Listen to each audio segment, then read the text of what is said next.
it is very challenging at times. So my grandma, she's 88 years old now. She went skydiving at 82. He texted me back. I wanted to do nothing this week. I was planning on cleaning my fish tanks. There's nothing that could prepare me for this, but we opened the door and like the first thing we see in the unit.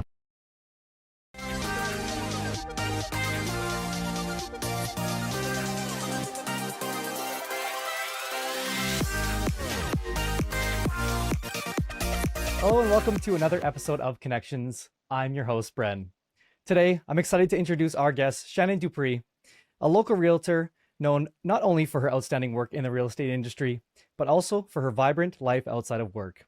Shannon, a young, dynamic professional, brings an approach to real estate that's very, very fresh and very, very new. Her personal growth is shaped by experiences and adventures that extend beyond her professional life. Join us as we explore the various aspects of Shannon's life, from her engaging hobbies to the valuable insights she's gained along the way. Please help me welcome Shannon. Hi, Shannon. How's it going today? It's good. That was a really awesome intro. Thank you. Of course. Yeah. So, if I missed anything, tell me, who is Shannon Dupuis? Who is Shannon Dupuis? I feel like that's like a job interview question. It's always hard to, I find, like talk about yourself when people ask, but who am I? I am basically a realtor. I like to play soccer. I like to hang out with my friends. I'm born and raised in, I'll say Vancouver, because I grew up kind of like all around the greater Vancouver area. So, yeah, and I like hiking, paddleboarding. I'm very passionate about this career, and yeah, I think that's as much as I can say for now. It's a tough question to answer, but I think throughout this podcast you'll get to know me very well. So I agree. I agree. yeah, 100%. So, however, we're going to start off and I kind of threw a hard ball at you at first, but we're going to get some ones yeah, to warm you up. Some of these are goofy, and I just kind of wanted to get you out, maybe a little bit out of your comfort zone, but also to get hmm you all in a way to get you more comfortable, if that makes sense, in a kind of a weird, kind of roundabout way. We're going to get you yeah, uncomfortable to make you comfortable, if that works. Um, yeah. That works. Yeah, so, yeah. starting off here, if you had a warning label, what would it say?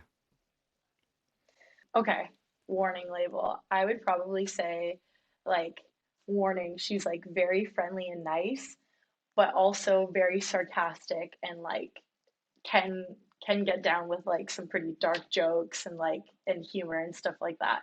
But I think like when you first meet me, all you'll know is like, oh, like she's really nice. And like I feel like that's probably one of the worst like descriptions to say about someone because it's like you don't know them, so all you say is that they're nice. But genuinely, like I get that a lot, and I'm just very friendly and open. But when you get to know me, there's like I guess like a whole other side to me. So, yeah. Perfect. That's the side we're going Yeah, for today. That's what we're going for. yeah. I'm scared now. That's not even Yeah, the worst question. Come on. No, I'm yeah. just kidding. What is the oddest or funniest photo you've ever taken? That's a really good question because on my phone right now I have 16,000 pictures, and that's not even like all the photos that I've taken like throughout the years. Like if I were to say funniest, it's probably when I was in middle school and me and my sister we would go like biking to Stanley Park and we would have like these photo shoots and we would also like we used to film kind of like I guess like YouTube content and stuff when we were younger, and there's some very just like cringy, embarrassing photos of when we were, I think, like we must have been 12, I think, at the time, just doing like a funny, weird pose. Like I don't know how to describe it, but I feel like nowadays teenagers like they don't go through that like awkward, embarrassing phase. But I have like so many embarrassing photos from that. And like me and my sister used to do like spoofs growing up. So we would do like a Justin Bieber spoof, and you've probably seen a lot of those growing up too.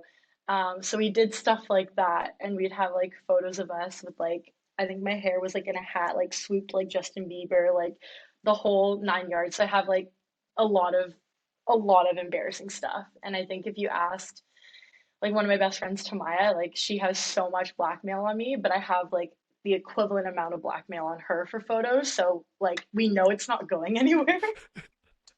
But yeah, probably that. And there's more than one. So yeah.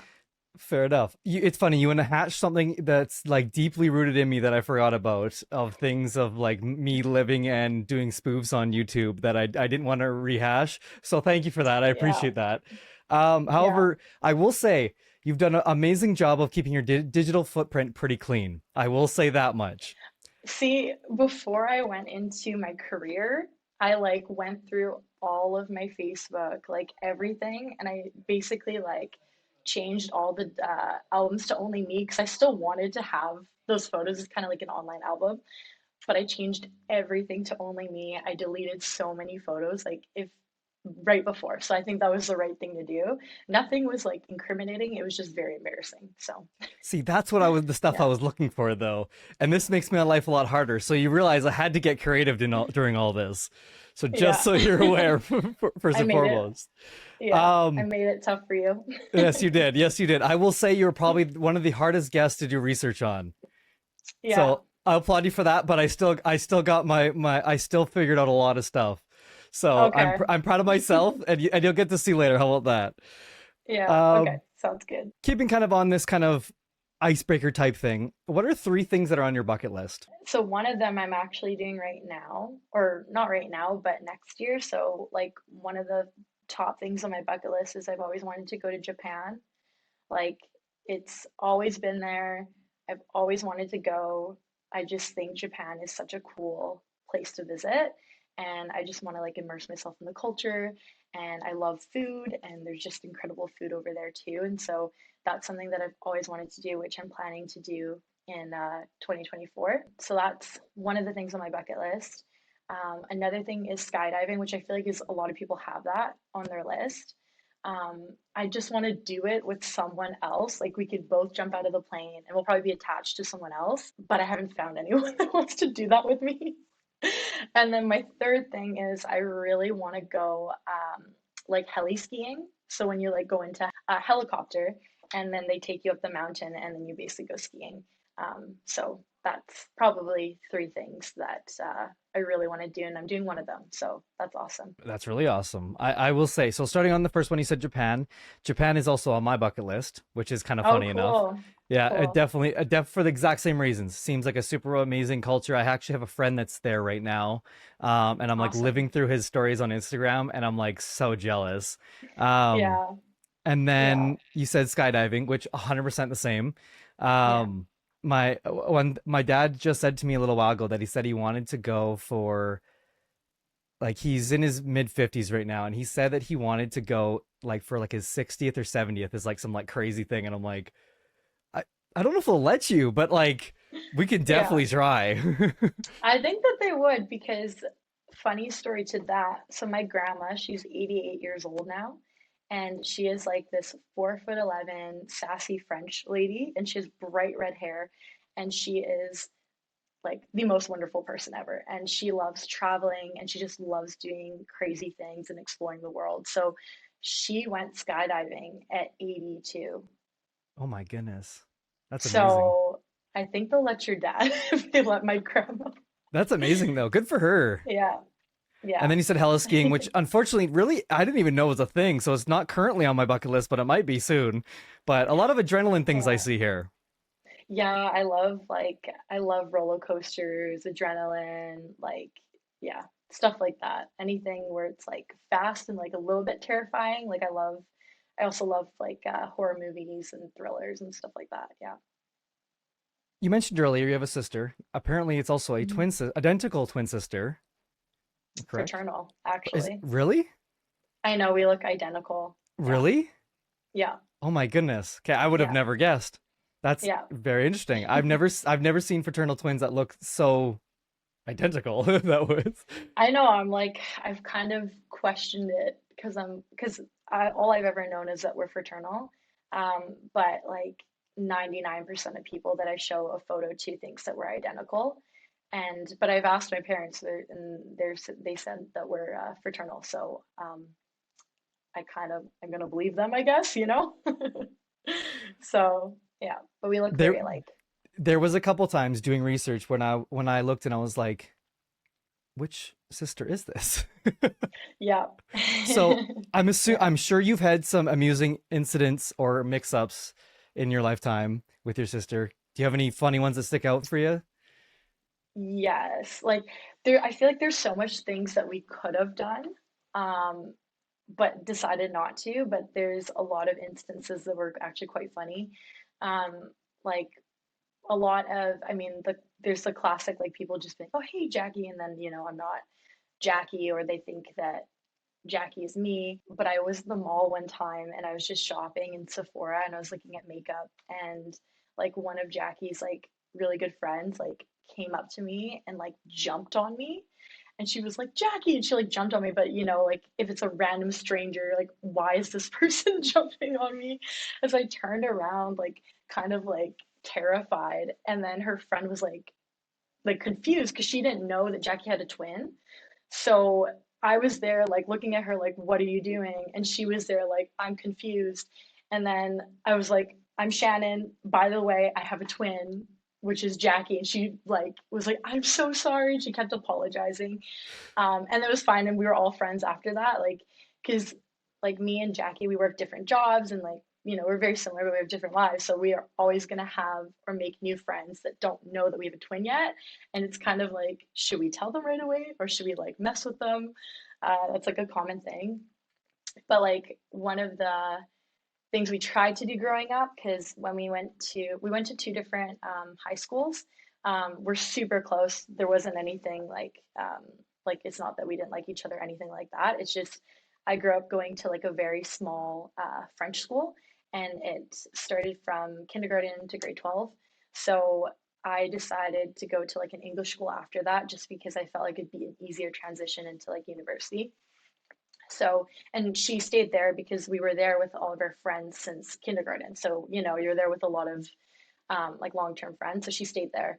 So one thing we tried to do was like for our provincial exams, for example, like I was better at math and science and she was better at English at the time. And it's so weird because we went into like kind of like different fields later on, but we tried to like swap and go do that. But then like I'd take her math and science exam, she'd take my English exam. Um, but the teachers at that school, because I grew up with them, they could tell the difference. So I wasn't Oh, able to do wow. that. And then I think some of our exams fell on the same day. Um, yeah, You've decided to use your twinness to your advantage, I see.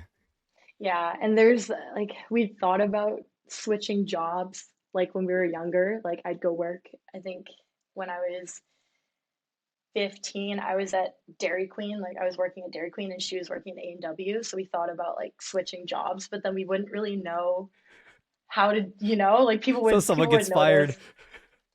Yeah, they'd Yeah, be like, "Oh, you're really bad at your job today. Like, why are you forgetting how to do everything?" So, really though. yeah. That's But interesting. we should Interesting.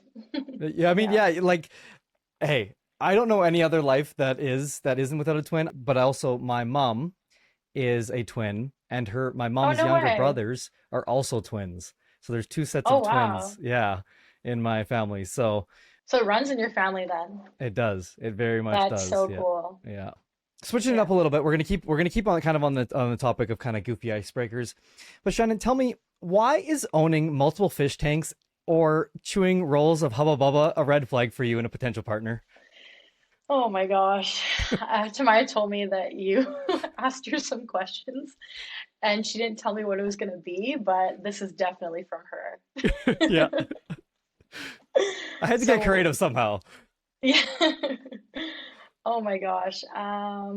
Yeah, so the first one, owning multiple fish tanks, that was because I dated someone for like 3 years.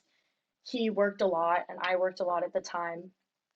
And I thought that it would be like an amazing idea to book us a trip to Whistler for a couple of days. And like I fully paid for it. Like it wasn't his birthday or anything special. It was just kind of out of the blue. And the reason why I did is because I knew he had a week off of work. So I was like, okay, like be free these days, which he agreed to. And then I booked the Airbnb, I planned out the trip and everything. And then I texted him and I was like, hey, surprise, like I booked you a trip to Whistler. I'm so excited, like, and I thought the reaction I was gonna get was like, oh, thank you so much. Like, this is so cool. Like, thank you. No, texted, he texted me back and he was like, F you. I don't want to go to Whistler. I wanted to do nothing this week. I was planning on cleaning my fish tanks. Top of the priority list right there. That was his response. So, like, yeah. And he had like this weird obsession with fish and fish tanks and whatever, um, which is like not everyone has their thing. Everyone has a hobby, I don't whatever. know. Sounds fishy. Yeah. But he had like eight, like beta fish. He had like eight beta fish tanks and he like would stack them in like different ways. And then he had like a giant fish tank full of like just different like freshwater fish. And I was like, okay, like I've heard from other friends, like, once you buy fish, like you just kind of get addicted because you can like personalize like the tank and do like cool stuff with it. But that was like to a whole other level. Like he couldn't like fathom going to Whistler because he really needed to clean his fish tank and it couldn't wait 2 days. So yeah. So that's why that was a red flag. I mean, there That's was a fair. lot of That's fair. Yeah. yeah, there was a lot of other red flags in that relationship and like just a lot of things that I could write a novel about. There's a lot of things, but that really got me because that was like that reaction after like a lot of other things that happened. So that I think that sent me over a little No, bit. fair enough. I mean, even if you were planning to do Yeah. your fish tanks and you were like super like excited to do them, you go on the trip, you be appreciative, and you maybe have a Yeah. conversation after saying, "I really appreciate this, but I really was hoping that I would get some free time to clean my fish tank," which is the weirdest Yeah. reason. But people have their things, I guess. Yeah. So yeah, that was interesting. And then like the thing about that too is I think I tried to go to Whistler with him 3 times after that, and there was like always another reason. So it wasn't always the Hmm. fish tank. But yeah, anyways, that was a while ago. And then the other one, the Hubba Bubba one, that was It okay. was just so So specific. I'm like, I gotta ask. yeah, so that one just like I don't know why. I even made myself laugh about it. But I went on like a date with this guy, and it was when I was single. Like, I've always been in long-term relationships, so I've dated people for like 2 years, 3 years. I've dated someone for 5 years. I'm just a relationship person. Like, I don't like go on a bunch of dates and stuff like that. So, when I was single, I like decided to download like a Bumble, and I've only ever met people in the wild too. I've never like been on any of the apps. So I was like new to everything. I didn't know what it was about. And then so on Bumble I met this one guy, and so I went on a date with him. We went and got coffee and it was fine. But then he kept like saying things throughout our date that I guess like didn't really align with me. And like an example of that was like I'm super hardworking, but I do prioritize my friends and family as well. And like the reason why I work so much is because I love what I do. And I've come to realize that's like a very, I guess, like rare thing to have. And for him, when we were on this date, he was like, oh, like you work so much. He's like, oh, I'm on like EI right now. And yeah, like just figuring it out, da da da. And so there's stuff leading up to that. But I just like throughout this date, I kind of realized that we weren't on the same level of like maturity and like we just wanted different things. But what really got me was at the end of that date, like when he was talking to me, because we are like walking around this lake, um, right, for like a couple hours. And like while he's talking to me, I'm like, something smells like so familiar. Like, what is that? Like, like a smell from your childhood that you know of. I'm like, I'm like, what are you chewing? Because I needed to know. And he's like, oh, like you want gum? And he just pulls out a full stack of Hubba Bubba. And this guy's 32. So for me, for me personally, that was enough, Bro wasn't on five gum. He was doing hubba bubba straight. which is fine. Like, you have your own thing, whatever. But for me, I was like, I don't know. New That kind of ick found. yeah. And then I was like kind of telling my best friend Tamaya about it, and she just started bursting out laughing. Like, and I felt bad because I'm like very understanding. I'm like, is that like weird that that just kind of like put me off a little bit of that one scenario? And she's like, no, it's valid, it's fine. Like she didn't even question it at all. So like, like every time he would talk to me, it's like I would hear him like chewing his gum and I'm like, sounds I was like, it sounds like you have like a lot in there. So anyways, those are Just the two chowing things. down on five Hubba Bubba as you guys are trying to talk. No, seriously, yeah. So it was like it was distracting for sure. Fair Yeah. enough. Fair enough. Okay. Yeah. So you've already told Yeah. us a couple funny stories, but now I'm interested to hear. Let me tell me some from a funny story if you can. A funny story. It's something that's Yeah. happened to you at work. Okay, so there's one that I'll talk about two, but basically, like, I was with a client and she's like a first time home buyer. She's very close to my age. And basically, like, on the one day that she brings her dad, so there's this property that we're going to see, and there's only one photo online, which to me, it could be that maybe the property's tenanted, so right, you got to respect the privacy of the tenant, or number two, it's not in good condition. So I was scared, but the building was new. So I was like, okay, it can't be that bad. So I show up. She really likes the building. I personally like the building too. And then we're like going to go to that specific unit. So I there's nothing that could prepare me for this, but we open the door and like the first thing we see in the unit is a stripper pole. So that's the first thing we see is a stripper pole, which is fine. Again, it's like not a big deal, but it was just funny. So stripper pole, there's like cat litter all over the floor. There's two cats. There's like a dry liner, like a pad, like a you know what I'm talking about? Yeah. Like on the ground. Just hanging out. Just hanging out. And that's like the one day that she decided to bring her dad with me to the showing. Like all the other times it was just me and her. And then but he was super, super chill and funny too. And then we go in there and then on the wall, like as we're going through this unit on the wall, it just says send nudes, like in an LED light, like on the wall. And then like we go look at the patio because it's a ground floor unit. So I go to look at the patio and I'm trying to be careful of the cats, but one of the cats like ran out. And in my mind, I'm like, there's no way that I'm gonna lose someone's cat. So I like it ran out and there was two cats. It ran out and then I like literally had to like leap and grab the cat and I scraped my pants and like I got a hole like in my pants from that. I grabbed the cat and I threw it back in. I shut the door and I was like, you guys want to go? But that was probably like just funny, like nothing super crazy. It all worked out and it was fine. And she didn't buy that unit. We found a different one that she really liked. Um, like throughout this career, I think like also just being a young woman, like I've experienced like a couple like comments here and there where I'm kind of like, wow, that's cool.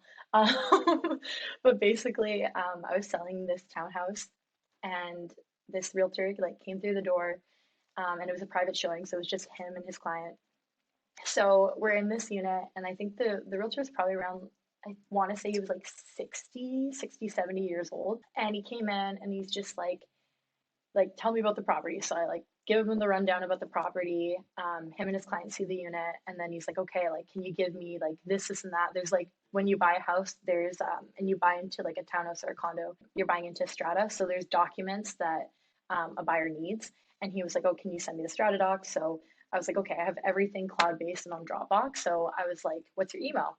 And I like gave it to him right away, pretty much. And he was like, "Oh my gosh, it's already in my inbox." And he's like, "You really know your stuff." He kept asking me questions. I knew the answer to everything, and I was like, "Well, yeah, I'm selling this Yeah. house, so I do need to know what I'm selling." Yeah. I'm not just someone's Um, hanging out of the house just for yeah, fun.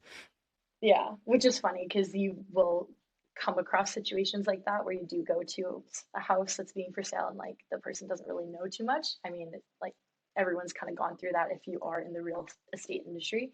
Um, So he's like, you really know your stuff. And I was like, yeah. And he's like, oh, like I just retired from engineering and decided to go into real estate.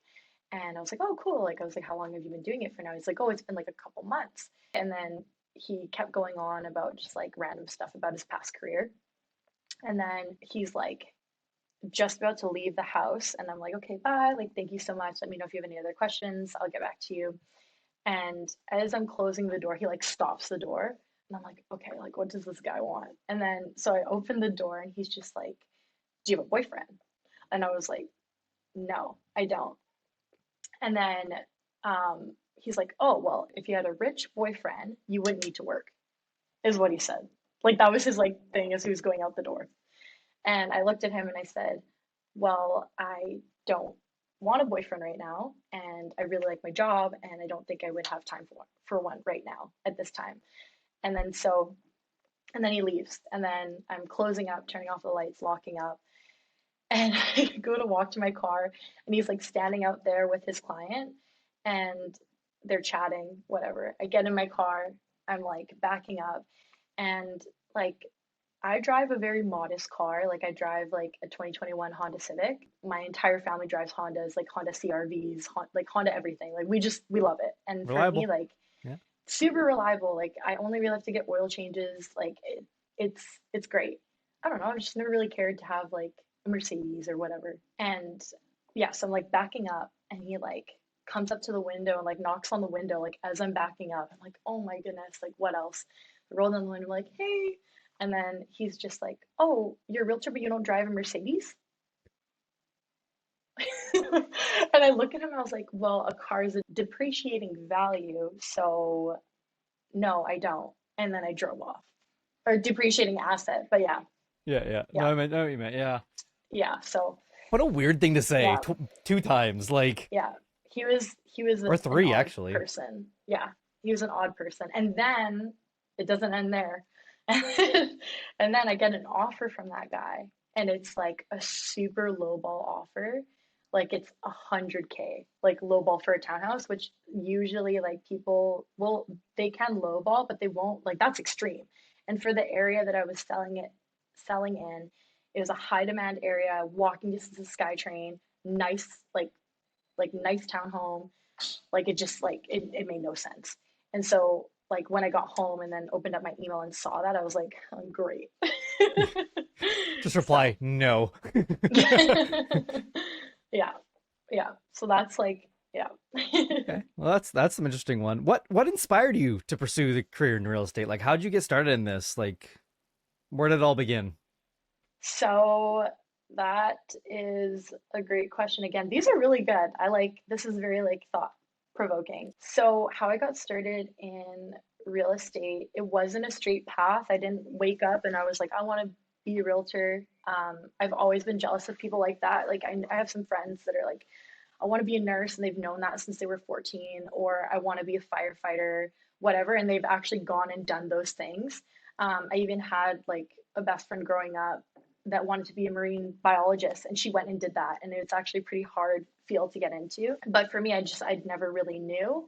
But I think I knew when I was younger, but I never connected the dots, if that makes sense. So like I went to university, I went to SFU, I started in criminology, and then I majored in biology because I liked sciences and I liked math and I was good at it. So I was like, that's what I should do.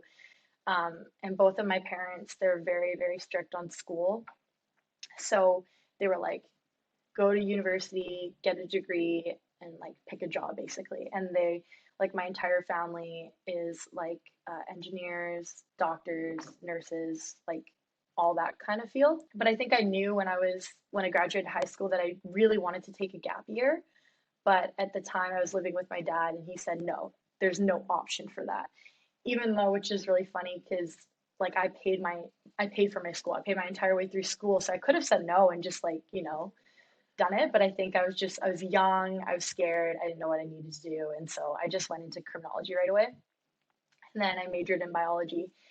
And then I basically took a year off from school because I was like kind of like upset and lost, which I feel like a lot of people feel that when they're in university and they don't know what they want to do.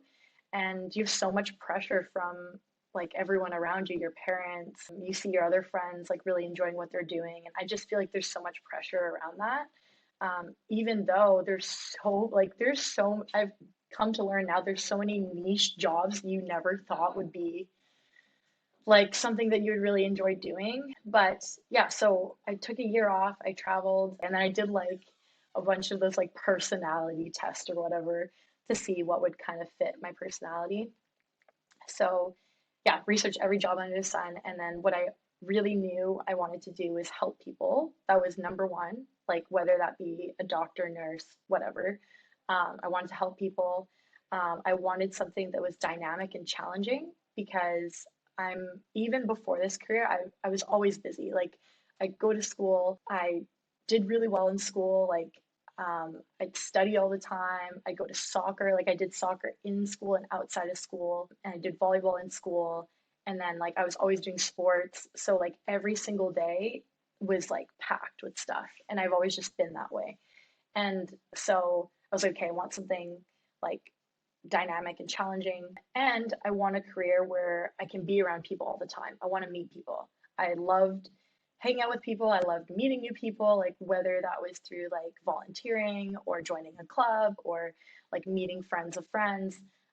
That's something that I've always liked, just being around people and being in a team environment. And like when I was in school and when I was in biology, I did like my own independent research, which was super cool and I absolutely loved it. But I was alone in a lab all the time. And I think that kind of like sparked my, okay, this is not for me. Like I don't think I should be in this or go on this path. So, anyways, I researched everything under the sun. I thought I would go into like interior design, architecture potentially, because my mom growing up was an architect at one point. So she would build building models and I would help her build like those little like a little bed to put in the building model or stuff like that or whatever it was, a tree or whatever. I would help her with that. So I love doing that. So I was like, okay, maybe that's something I want to do. And then I was like, okay, I was like real estate. I never really thought that that was a job, and they don't really promote it ever. Like in high school, like when you go to high school, they have job fairs, and you can be a nurse, a police officer, like all the standard stuff. But Hmm. like like real estate's not one of them when I was there. I don't know if that's changed now.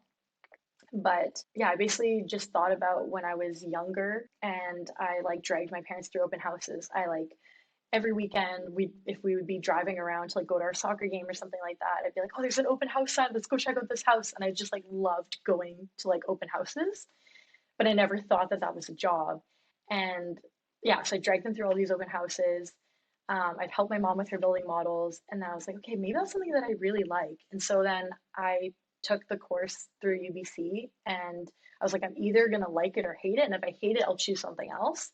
So I did the course, absolutely loved it, passed the exam on my first try, like and I was self-taught. So like when you do the course, you can be self-taught, which is you can finish it like you have a year to finish it, but I think I finished it in 4 months, like just Wow. 4 months. And then um, I finished it in 4 months, and then COVID happened. So I couldn't take, I think I finished it in May, and I couldn't take my exam until September because you have to take it in person. So yeah, that's pretty much how I like got started with it. And like while I was in school, I worked for a strata company, which is really helpful for my job now. And then I worked in property management for a bit. And then I was also an executive assistant to a whole home building company in Anmore, which is like right beside Port Moody. So yeah, so that was like a really good segue into real estate. And then even during that time actually too, I did Uber Eats like occasionally because I thought it would be a good idea to like do Uber Eats and then explore all these different neighborhoods. So like people would order Mm. food, and like I knew that I've always wanted to be a Tri-Cities realtor. That's where I grew up, that's where I've always lived. Um, or Greater Vancouver area too. And so I'd get all these orders, and then I would go and I'd drive out to Burnaby, I'd get orders there. And so like I got used to all the neighborhoods because before this career, I went off of like I'm more like visual, so like the route to get to my grandparents that I've done 10,000 times, I'd be like, okay, turn right at the purple house. Like that's how I used to be. But because of doing the Uber Eats and being in this career, now I'm really good at directions and I know like north, south, east, west, north, south, west, east. Like I know everything now, but before I was clueless. I had no idea. So that's how I kind of learned all the streets. So I have no idea which way's which. It drives my yeah. girlfriend bonkers. I only know because it's important for my career. Like people really care about sun exposure sometimes and like natural light. And so they'll be like, I need a south facing home. So And sometimes that comes into the marketing of the home too. So it's like important to know. But if you don't need to know it, you know. But yeah, Exactly. yeah. Um, so obviously being young and very successful in the industry, what is advice you'd give to someone who's maybe interested in going into real estate, but is like, I don't know where to start. I don't know, like, what advice would you offer them? That is something I think about all the time, actually, because the way I did it, like I feel like I did the DIY version. Like for me personally, I'm very like stubborn. So for me, I took a very like unconventional route into real estate.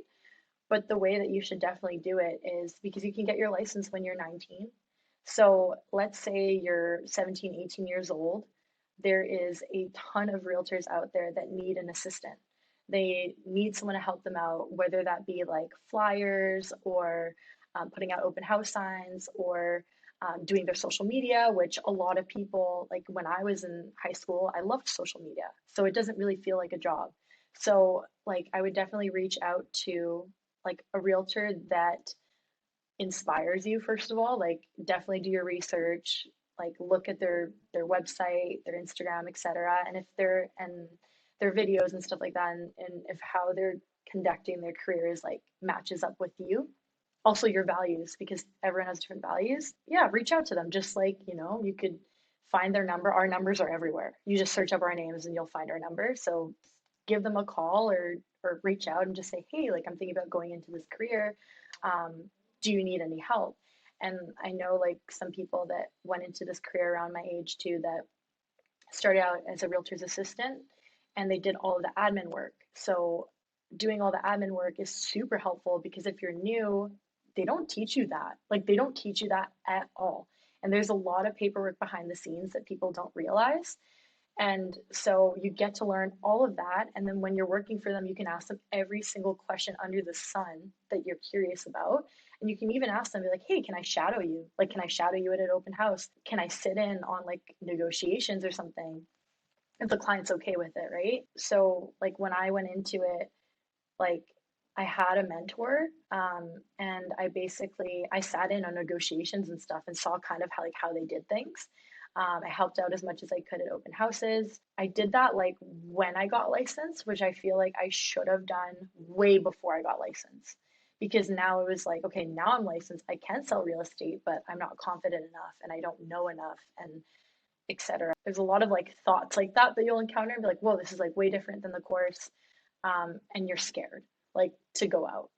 And especially if you start at 19, you're still very young. So yeah, a good segue is definitely find a realtor that you really love, mentor, make like, shadow them, get them to be your mentor, help them out in some way. And a lot of the time you can be a realtor's assistant and actually get paid pretty well for it. Like realtor's assistants get paid anywhere from like 18 to like $25 an hour, depending on who you work with. So I don't know if you're like 17, 18, that's pretty good instead of like a minimum wage job. So Mhm. yeah, so definitely do that. And then when you feel like you're ready and you get your license, then you can continue working with whoever you were working with before, or you can join a team.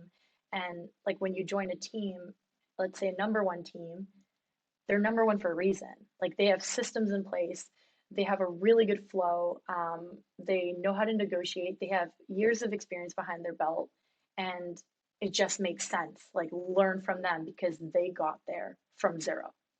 And Mhm. if you want to get to that level, then they're a good person to shadow and to be around. So Hmm. yeah. That's I like that. I didn't even think of that as being something that you could do, but I think a lot of industries, I'm sure you could do that in as well. Like, but I think Mhm. it's a great idea. Internships. Yeah, Yeah. like or It's like just that. being like, can I be your Yeah. assistant? You know what I mean? Like for something Yeah. that you're interested in going into, that's like very I don't know if individualized is the word, but kind of in a sense is like you're kind of doing it on your own. It's a good place to start is learning from someone else and how they do their certain things is definitely a good start for sure. You Yeah. have lots of hobbies we talked about earlier. Mhm. How do you balance your work and your interests? That's a tough one because, like, I actually don't think that there's 100% a way you can balance everything. Especially with this career, I think you can just do your best. Like, there's no perfect.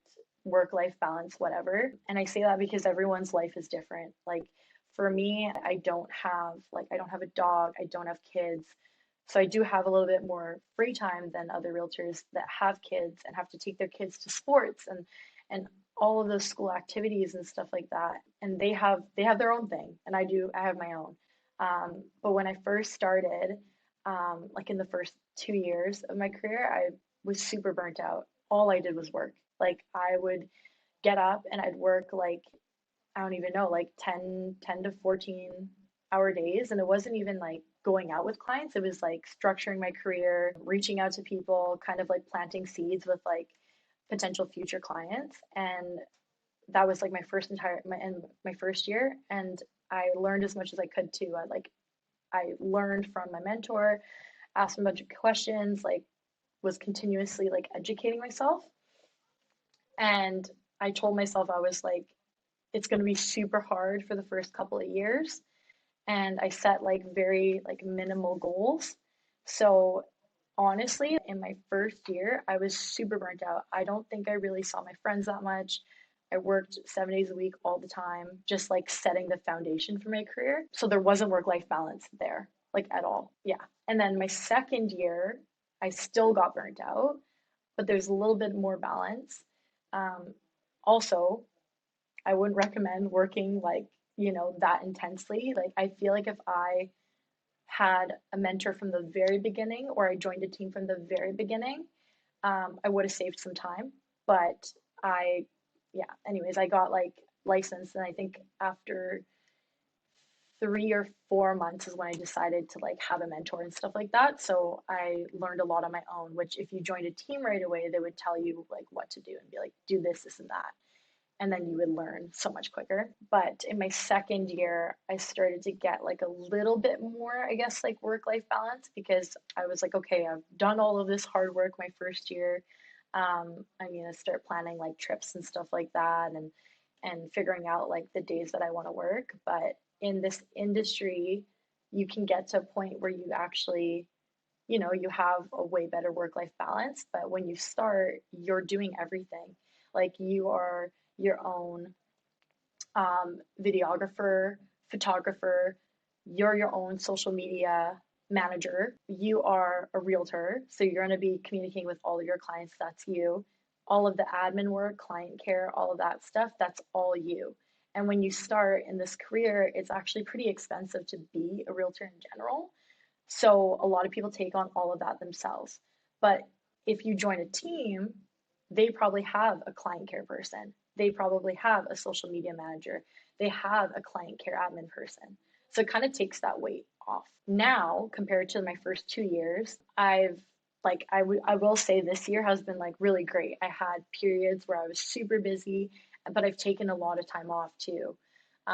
Like last, I guess December 2022, I took all of December off. I took half of January off, worked a ton from February to July, took like a couple trips in August, and when I got back, worked all of September. And then my best friend got married in Hawaii, so then I took time off in October for that.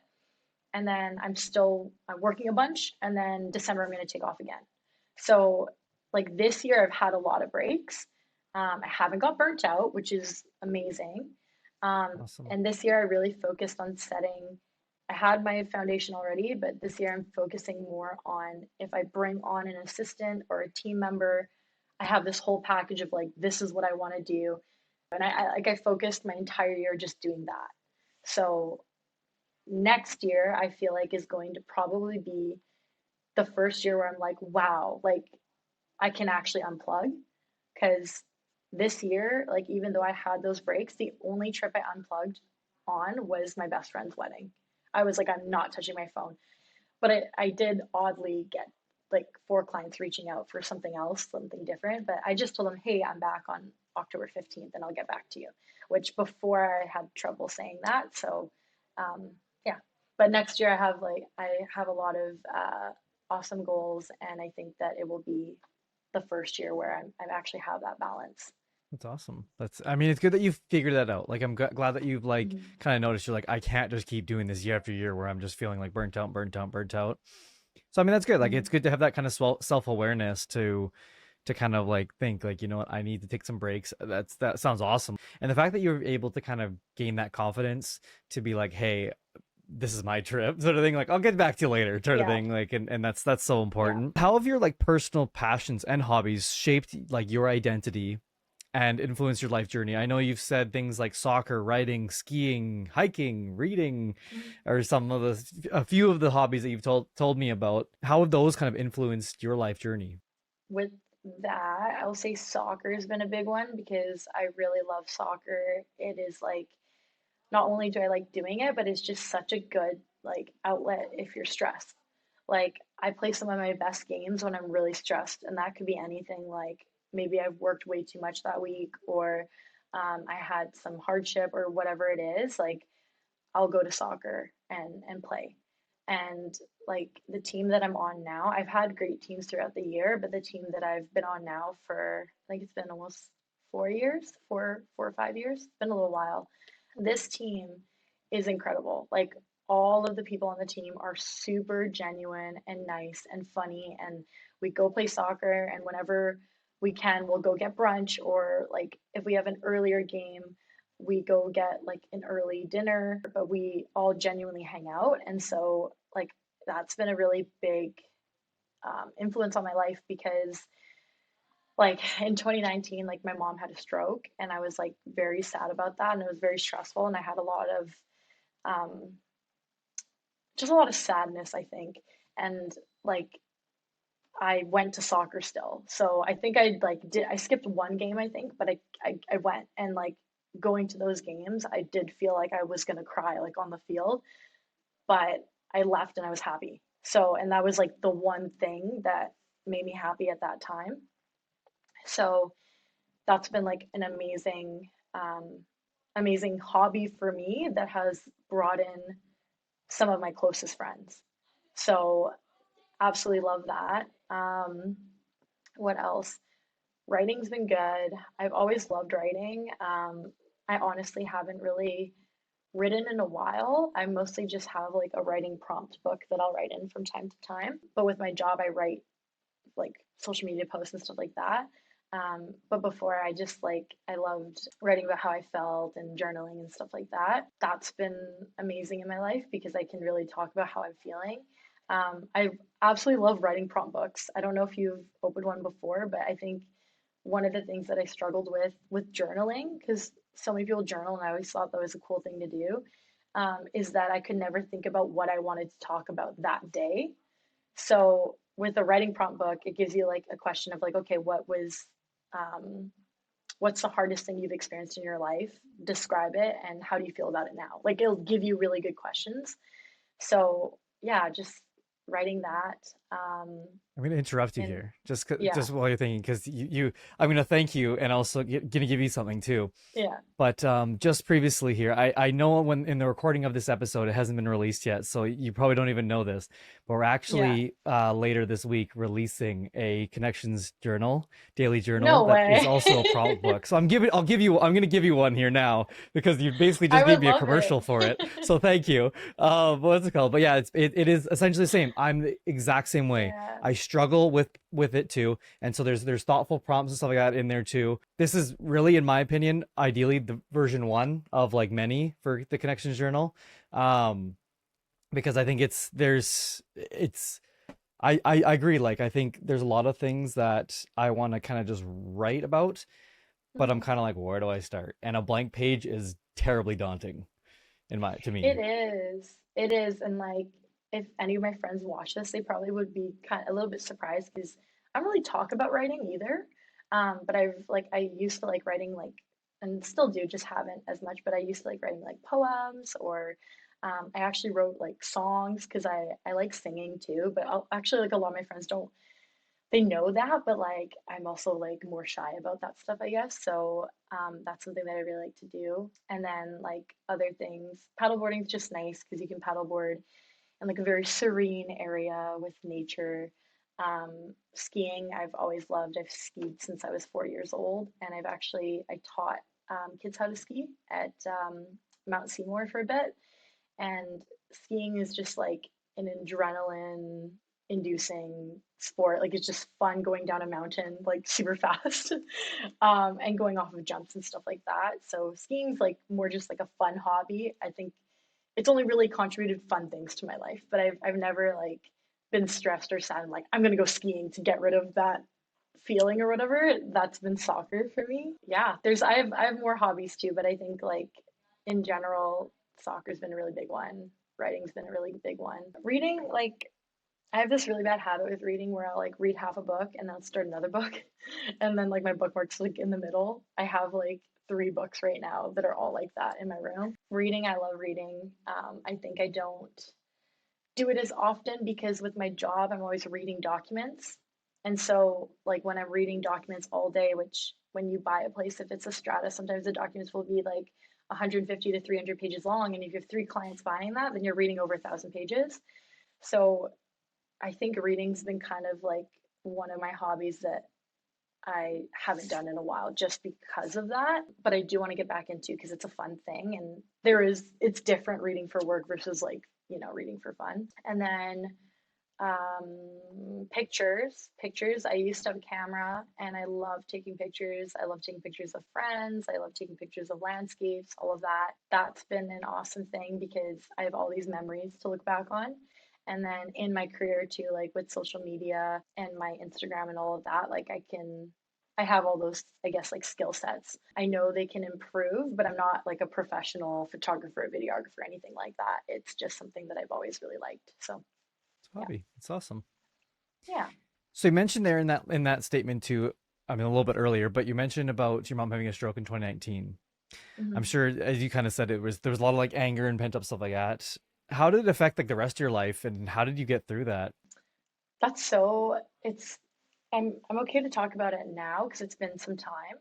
I don't think anyone's ever asked me that actually. But it was obviously very heartbreaking when it happened, and I think that with having a stroke, you don't know what the outcome's going to be. And that's like probably the scariest part. So, like, she was in a coma for about like 3 to 4 weeks. Wow. And at that stage, like, you don't really know, like, is she going to Mhm. survive? Like, is she going to wake up and then have impaired functions? And stuff like that. And a lot of the time, when you have a stroke, you could lose like your speech or function in your left arm, depending on where the stroke happened in your brain. So, with that, I think that was just like really scary. And at that time, I was in like a really bad place in life too. So, it was just like, I think it drove a lot of mixed emotions because one, losing my mom. Two, I wasn't ever super close with my mom either. So it was like confusing because I was like, you're my mom, but we really didn't really have too much of a relationship, which is a whole backstory. But she basically wasn't really in my life for like 10 years. So, anyways, like we spent a lot of time apart, and we didn't really have a relationship. So it was like trying to, like, felt really sad, but also felt like this is kind of a stranger to me. But I Mhm. knew that she was my mom and I'm going to do like whatever I have to like get her back to good health. And luckily during that time she like got out of her coma and she had like impaired speech and like decreased function in her arms. Like she's very weak, like she couldn't walk for long periods of time, stuff like that. But since that happened, she's gained back like every single function that she basically lost. Like the only thing that she can't do now is drive because her reaction isn't as fast as it used to be. But we basically like that's um, during that time, like I was kind of the only um, I guess like kid, I'll say kid because like I have my sister and my brother, but I guess I was like the only kid that had a flexible schedule at that time. So I would take her to therapy like 4 to 5 times a week and we'd go see like the speech therapist, occupational therapist, etc. And I would drive her like to that and then we'd go get lunch after and like we would just talk and it was like kind of like getting to know her because we didn't have a relationship. And like I knew it was important to talk to her because to get you back into the regular functions, And my mom speaks three languages too. She speaks English, Cantonese, and Mandarin. And Wow. she forgot like a lot of Mandarin and Cantonese and English. So it was just getting into that like that normal conversation again. And yeah, I got to relearn her. I think something like switched in her brain where she realized that like spending time with her kids was really important. So during that time, we kind of like rebuilt a relationship, and she was like a super nice person. Before, like, I don't want to say she was like mean, but her priorities were different, and she was just a very different person. And then when she had a stroke, she was like pretty much who I wanted her to be, if that makes sense. And then yeah, and then we like gained a relationship. She pretty much got back like all of her functions. She's doing good now. She's a lot of people can't tell that she ever had a stroke. So That's an awesome. That's really impressive too, because there's not many people that yeah, that can say that. So that's awesome. And I'm glad that you yeah, got it. You were able to kind of get that relationship with your mom too, because I know that's I went through a similar loss in the past year of someone who was close to me in my life, a family member, but it was something that I was like, there had been a lot of rocky times to the point where I even have not had that person in my life for periods of time, and I was mm-hmm, like, how do I process that in a sense? It's mm-hmm, like you're sad because it's your family member, but there's a bit of confusion and there's a bit of like, should I be mad about this? And then there's anger toward yourself for maybe not making the mm-hmm, connection when you could have. And so, yeah, yeah, no, it was something that it was a weird time in my life. So I couldn't imagine doing that, especially with the 4 weeks, like you said, of like a coma, where it's like, is there going to be time? Is there not going to be time? And I guess really, I guess my question is what how did you kind of keep yourself from spiraling really, like where did you go to friends, did you just kind of immerse yourself in work, or did you immerse yourself in like hobbies, like what helped you through that time? I think during that time, just like friends, definitely. I know some people like when they're going through something hard, they'll like immerse themselves in work. But that I was like, yeah, it was my friends. I was around my friends all the time. And yeah, that's pretty much how I guess, like distracted myself or like, but I did spiral. Like, I think in any situation like that, or if you lose someone in your family, like it's unavoidable and that's a normal feeling to have. I felt like completely helpless and like spiraling completely from, and it was like from time to time, like I'd be like, okay, I'm okay now. This is just what's happening.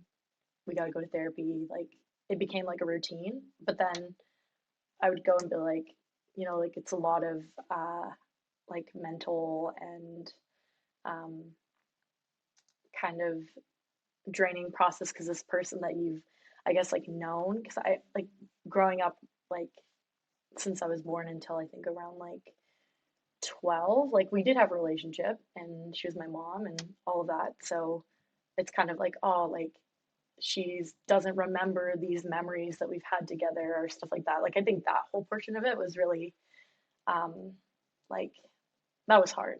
Yeah. Yeah. Sure, So soccer was a big one and friends. Soccer and sure. friends. Yeah.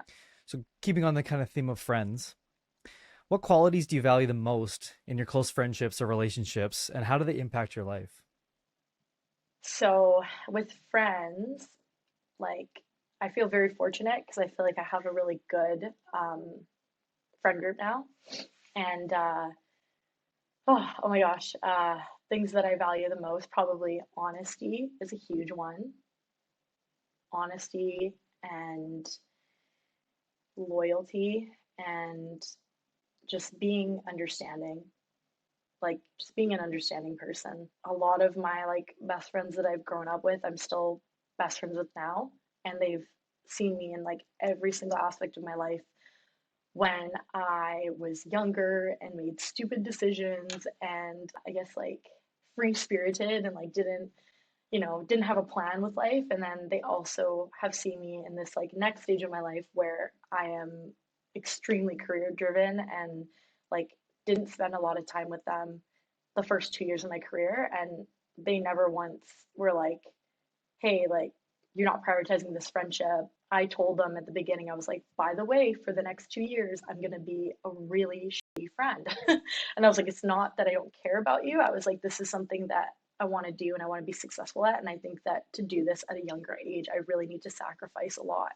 And so, like when I started, because I was younger, like my friends were still going to like the bar and like, staying up late until 3 a.m. And I wanted to go to bed early and like, get up the next day and be able to work. And it did suck. Like, there's like those nights where I'm like had fear of missing out, I guess. And I was like, oh, like they went here and then they have all these good times. But I sacrificed a lot of that. And like they never got mad at me for it. At least like all the friends that I still have now that are like genuine, amazing friendships that, and I literally consider them family. They've never questioned that, and or even said you're not spending enough time with me, or like anything like that. They've never ever done that to me. So I can like I appreciate that so much, and they know that I'm going to repay that in the future 100%. And I've seen them a bunch this year and last year too. So um, I think they've kind of seen me through these different ways, and they're like, oh, okay, yay, like we get to spend more time with Shannon, and yeah, so That's awesome. Yeah, I have heard that you're yeah, quite the early bird, and I've heard there's been on some occasions where you've even gone to bed late and then still wake up early in that early bird, which is crazy and also yeah, impressive, that dedication. Um, yeah. can you recall a friendship or relationship that significantly affected or changed you as a person? So there's like it's hard to choose because there's so many important people in my life that I would do anything for. With that said, I'm gonna take some water too. But yeah, there's just so many people in my life. And if I were to talk about all of them, it would take forever because I'm just so grateful. But I think one of the ones that I'm very grateful for would be like one of my childhood best friends, Cassidy. Like I grew up with her family and like they've kind of been like a second family to me. And I think like all the things that I do now are because I grew up with that family. So like it even goes down to like the way I make my salads. For example, like I would go over to dinner and they would always make this one salad with like iceberg lettuce and cheese and cranberries and whatever, and like I make that salad myself, and that's like a salad I'll make all the time because I grew up with her family. And like growing up I was like a very shy person, like very timid and shy and just like scared of everything. But her family is very outgoing and loud and fun and spontaneous. And so I think that growing up with her family, I took on a lot of those traits. So everything that I've ever done, they've been like my number one fan. So I could tell them like my passion was to, I don't know, like fly to space, for example. They would be like 100%. Didn't even matter like if I never talked about it before. They'd always be like, "Oh my God, that's so exciting. Do it, do it." Like they're just the type of people that like the sky's the limit. Anything you want to do, they want to do. They want you to succeed in. And so like when I went into my career at first, like my my family, and I know they mean the best, but because they all worked, stable careers, and real estate, I guess, is considered unstable because you're self-employed and you pretty much do as well as you want to. So all of the effort is really on you to be successful.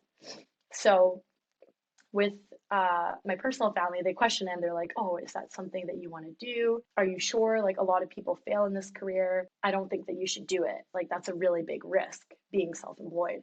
And that was shattering to me because I finally figured out what I wanted to do. And that's like, that was it for me. Like, that's what I wanted to do. And my whole family kind of like rejected the idea, except for my siblings and my grandparents. But like, my dad was against it. So Cassidy's family, like the minute I told them that's something that I was very interested in doing, they were full force, like, do it. Like, I could see you doing it. I think you'll be really good at it. Like, tell me more. Like, why do you want to do this? And what made you get into it? And like, this would be amazing for you. And they've always been supportive of that. I think without that support system, I wouldn't have done it. I don't think so. Very fortunate to have families like that and friends like that that are supportive in that kind of sense. And when there's times when you're maybe not feeling the most supported at home in certain situations, which I mean, Either way, it's nice to have it if they were supportive, if they weren't supportive, it would be great either Yeah. both ways. But with your career, and you talked about a lot of like just tooth and nail, just crazy work till you drop type energy at the start of your career. So obviously there's a lot of loneliness and isolation Mhm. within that job. How did you end up overcoming that? That is a really good point to bring up. There is like so much isolation and loneliness in this career because when you start, and this is like something common, I think, if you're self employed in general, because you want to start something, but it's unless you have someone else that wants to do the same thing as you, a lot of people start out on their own. And when you're starting out on your own, it is very challenging. It's very difficult. There's like no getting around that. And you're taking a huge leap of faith, especially if you're going from a job that you get paid every 2 weeks kind of thing, or you make a salary. It's a huge leap of faith. For me, I was very lonely, but I've also been like very independent my entire life. Like, even when I did all my schooling online for like when I did the real estate course. But before that, when I was at SFU, I did try to have all my courses online so that I wouldn't have to commute to school, and then I would just do them at home. And so I'm very like social and extroverted, but I am very independent. And I've worked a lot of jobs where it was just me working. And so I think for me, it was like hard at times and it did get really hard, but I was like, you know what? It's fine. Like, I'm just going to surround myself with clients, or I'm going to, because in this industry, I think as long as you have like your good group of realtors that you like to hang out with and, talk about the market and what you're doing with your business, like you won't feel lonely. But if you're a solo agent and you don't, again, going back to support groups, if you don't have a good support group in your career that you can relate to and talk to, you will feel very lonely. And it is very challenging at times. And for me, when I started, like I had a mentor. So like I started my career and then like 4 months and got a mentor. And he was someone that I would talk to about a lot of things. He'd be like, hey, how do you do this? Or I'm dealing with this kind of property with a client. Like I actually don't know the answer to this, like what should I do? So I did have guidance. And the office that I was a part of had a lot of like training online and a lot of people that were new just like me. So I could meet up with them and I could talk to them. And yeah, so that's kind of like how I did it. But when you're new and you join a team, you'll get a good support group. So yeah, I think with any career, you definitely need to have a strong support group, especially if you're starting your career where you're alone and solo. Yeah. Yeah, I think like with the whole set of friends is seems to be a common thing I'm seeing here is a lot of like keeping friends close to kind of keep yourself sane basically, which I'm Pretty sure much. is I mean is true for a lot of things. But with aside from the friends kind of aspect of it, what helps you decompress, relax? What does a day off look like to you? Honestly, like a day off for me, I used to like to plan and go out and do some fun activity, or like I don't know, for example, like in Christmas time, go see like the lights at Van Dusen Garden, or do something like that where you walk around and you're hanging out with friends and stuff. But I think nowadays, like I really do appreciate just a day in because I'm out so much and I drive so much from like I'm always driving like throughout the week. It's crazy. Like, and I'm always like filling up my gas and like going to different areas. And I love hanging out with my clients, but at the same time, at the end of the day, when you're working like a service job, you're mentally drained. Like when you have a day off, the perfect day would just be like in your living room watching your favorite TV show, like all day, or sleeping in and just having like a very relaxed, slow day where like you make food at home and you watch TV. And if I do go somewhere to like de stress, I'll go somewhere where I can relax, or like go to the spa or something like that, like something very relaxed, or do a hike. Like to me, like hikes are very relaxing because you're just like in nature, and I feel like being in nature is really good for you. So yeah, I used to like want to go out and go to a bar with friends and do that, but I think for me, I really appreciate a day in more. Yeah. I also work in an industry that you have to drive a lot. It Mhm. gets old fast.